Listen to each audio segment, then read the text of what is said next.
Kyiv में TV tower पर रूसी मिसाइल अटैक हमले में 5 लोगों की मौत।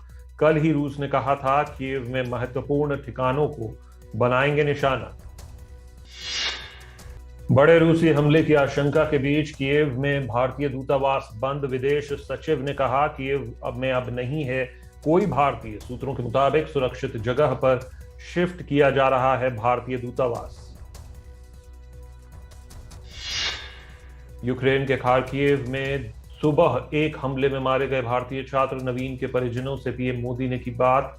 कर्नाटक के रहने वाले 30 साल के नवीन शेखरप्पा। खबरों की शुरुआत करते हैं रूस और यूक्रेन के बीच छिड़ी जंग की खबर के साथ, जिसका 7वां दिन है और हमला रूस की तरफ से लगातार जारी है, जबकि बातचीत का दौर भी शुरू हो गया है। और इसी पर राष्ट्रपति जेलेंस्की ने कहा है कि पहले बमबारी रोके तभी दूसरे दौर की बातचीत होगी। इस बीच रूस ने यूक्रेन की राजधानी कीव में टीवी टावर पर हमला किया है और यूक्रेन का दावा है कि रूस के इस हमले में करीब 5 लोगों की मौत हो गई है। 5 इसमें घायलों की भी बात सामने आ रही थी। इसका सीधा मतलब यह है कि लड़ाई और तेज हो गई है। रूस अब राजधानी कीव पर हमला कर रहा है और इसी हमलों के बीच अब कीव में भारतीय दूतावास को बंद कर दिया गया है और दूसरी जगह पर इस दूतावास के लिए जगह को देखा गया है। भारतीय दूतावास के सभी कर्मचारी अब पश्चिमी यूक्रेन की तरफ जा रहे हैं और तमाम कोशिशें जारी हैं जिससे यूक्रेन से सभी भारतीयों को सुरक्षित निकाला जा सके। वहीं विदेश सचिव ने यह कहा है कि कीव में अब कोई भी भारतीय नहीं है। एडवाइजरी जारी होने के बाद सभी भारतीयों ने कीव को छोड़ दिया है। I understand that since then, all of our nationals have left Kiev.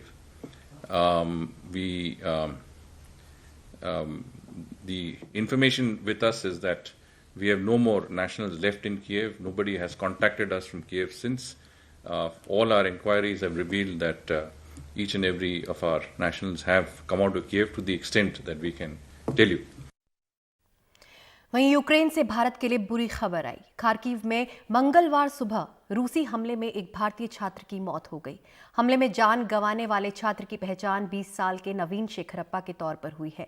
वो खार्किव मेडिकल यूनिवर्सिटी में चौथे ईयर के छात्र थे। जिस समय यह हमला हुआ वो एक राशन की दुकान के सामने कतार में खड़े थे। विदेश मंत्रालय ने कहा है कि वो नवीन के घर वालों के साथ संपर्क में हैं। प्रधानमंत्री मोदी ने नवीन के पिता से फोन पर बात करके उन्हें ढांढस बंधाया।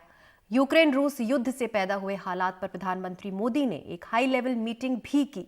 बीते 3 दिनों में प्रधानमंत्री मोदी 4 बैठकें कर चुके हैं। वहां से भारतीय छात्रों को निकालने के लिए अब प्रधानमंत्री ने वायुसेना को भी लगा दिया है। उधर यूक्रेन के खार्किव में रूस ने बड़ा हमला किया है। रूस ने वहां के एक सरकारी दफ्तर पर मिसाइल से हमला किया। इस हमले में आम नागरिकों के मारे जाने की खबर है। यूक्रेन का कहना है कि इस हमले में आम लोगों के साथ साथ नागरिकों के बुनियादी ढांचे को भी तबाह कर दिया गया है। उधर यूक्रेन ने रूसी सेना को भारी नुकसान पहुंचाने का दावा किया है।